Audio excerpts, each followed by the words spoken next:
बबलू धड़ाम से कुएं के अंदर गिर जाता है और बेहोश हो जाता है।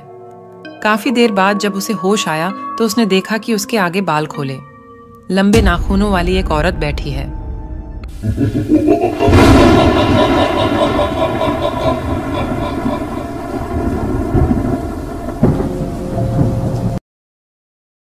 बबलू एक शहरी लड़का था।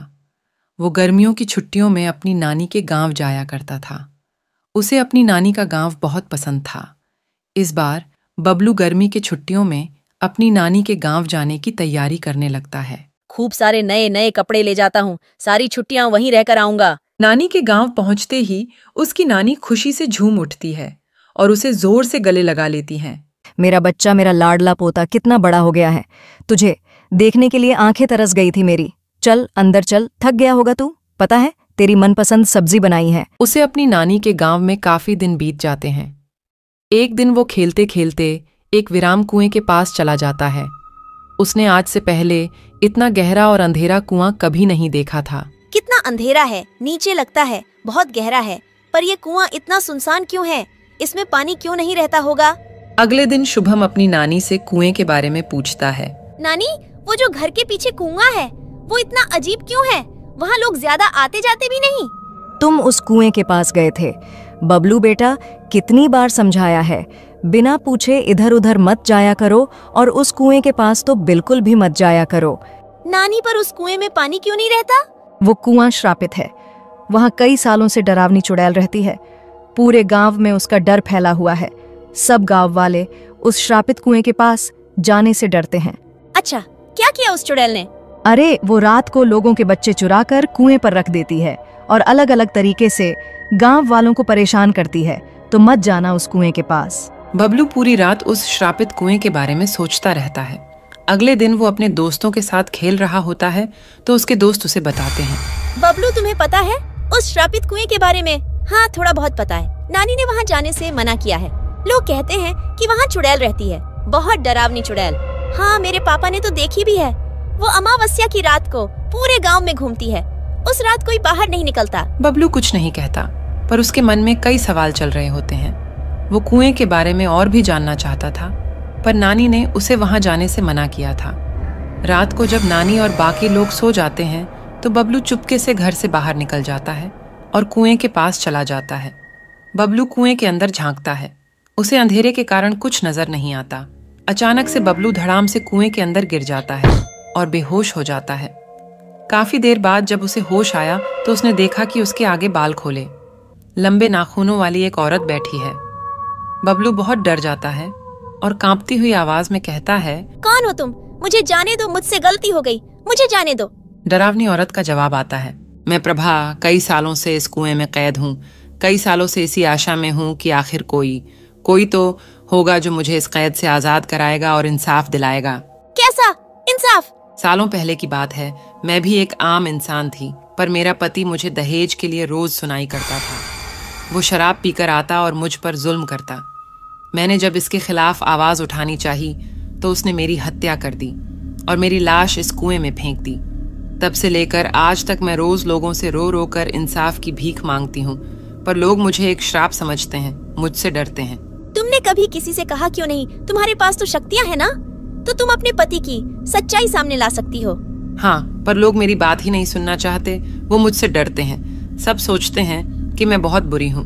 अगर तुम अच्छी हो तो गांव में इतने हादसे क्यों होते हैं? वो सब कौन कर रहा है? शायद गांव में कोई दूसरी चुड़ैल है जो मुझे बदनाम करना चाहती है। हो सकता है कि ये सब वही कर रही हो। मुझे ज्यादा कुछ नहीं पता। मैं इस कुएं से बाहर नहीं निकल पाती तो उसके बारे में कैसे जान सकती हूँ? तुम चिंता मत करो, मैं जरूर पता लगा लूंगा कि आखिर ये सब कौन कर रहा है। बबलू उसकी दर्द समझता है और मन में उसे इंसाफ दिलाने की ठान लेता है और प्रभा को विश्वास दिलाता है कि वो उसे इंसाफ दिलाएगा। प्रभाव से कुएं से बाहर जाने देती है। बबलू सब गांव वालों को कुएं का रहस्य बताता है, पर कोई भी उसकी बातों पर यकीन नहीं करता। अरे अरे, अब क्या हम इस शहर के आए हुए लड़के की बातों पर यकीन करें? हाँ हाँ, बिल्कुल ठीक कहा। हमें अच्छे से पता है वो श्रापित कुएं की सच्चाई हमारे गांव का बहुत नुकसान किया है। उस चुड़ैल ने अमावस्या के दिन सब लोगों को डराती है। ऐसा कैसे हो सकता है? वो तो लाचार है, वो भला गलत काम क्यों करेगी? अच्छा, तो गांव में ये सब घटनाएं क्यों होती है? कोई जवाब है तुम्हारे पास? गांव वालों की बात सुनकर बबलू और भी मुश्किल में पड़ जाता है। वो सोचता है, जब प्रभा अच्छी चुड़ैल है तो आखिर गांव में नुकसान कौन करवाता है, कौन डराता है, ये दूसरी चुड़ैल आखिर है कौन। बबलू अमावस्या की रात को जब सब सो जाते हैं तो वो सच का पता लगाने निकल पड़ता है। उसकी नजर अचानक सड़क पर चलते हुए एक सफेद कपड़े पहने चुड़ैल पर पड़ती है। बबलू बहुत डर जाता है, पर वो हिम्मत नहीं हारता। बबलू उस चुड़ैल के पीछे पीछे जाता है तो वो देखता है कि वो चुड़ैल प्रभा के पति के घर जा रही है। चुड़ैल के घर में घुसते ही बबलू खिड़की के बाहर से देखता है। अंदर से किसी आदमी की आवाज आती है। आज तो गांव वालों का डर डर के बुरा हाल हो जाएगा। गांव के बीच में ये लाल रंग छेड़ के आया हूं। लोग सोचेंगे कि ये खून है और वो फिर से प्रभा की आत्मा को बुरा भला कहेंगे और पूजा पाठ करके उसकी शक्तियां को और भी कम कर देंगे। अच्छा, आज तक गांव में जो भी डरावने हादसे होते थे वो सब ये प्रभा का पति करता है। इसको तो अब मजा चखाना पड़ेगा। बबलू अगली अमावस्या को फिर से प्रभा के पति का पीछा करता है और रात को गांव वालों को शोर कर करके उठा लेता है। इतने में प्रभा का पति मुकेश पेड़ के पीछे छुप जाता है। सब गांव वाले बबलू की आवाज सुनकर बाहर आ जाते हैं। अरे ओ बबलू, क्या है? तुम आज अमावस्या की रात को बाहर क्या कर रहे हो? ये पूरे गांव में शोर क्यों मजा रखा है? अरे वो चुड़ैल यहीं कहीं होगी। हाँ, चुड़ैल यहीं पर है। मिलना चाहेंगे अपनी चुड़ैल से।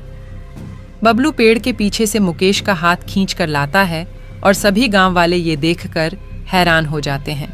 ये है चुड़ैल। अच्छा, ये सब इस मुकेश का किया धरा है। अरे तू इतने सालों से हमें धोखा देता आया है। अरे इसे तो गांव के चौराहे में फांसी दे देनी चाहिए। हमारी नाक के नीचे इतने गंदे काम कर रहा था। मुझे माफ कर दीजिए, मुझे जाने दीजिए, मुझे जाने दीजिए। अरे तेरी गलतियों की कोई माफी नहीं।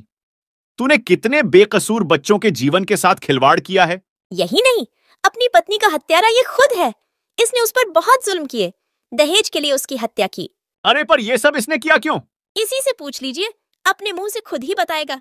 सारी गांव वाली मुकेश को कड़ी से कड़ी सजा देने का फैसला कर लेते हैं और बबलू को धन्यवाद देते हैं। बबलू सरपंच के सामने सबको संबोधित करता है। तो देखा आप सबने कैसे हमारे ही सामने दोषी खुलेआम घूमते हैं और हम उन्हें पहचानने में गलती कर बैठते हैं। दहेज बहुत बड़ा पाप है। इसका समर्थन करने वाले बिल्कुल भी क्षमा के लायक नहीं। सब बबलू के लिए तालियां बजाते हैं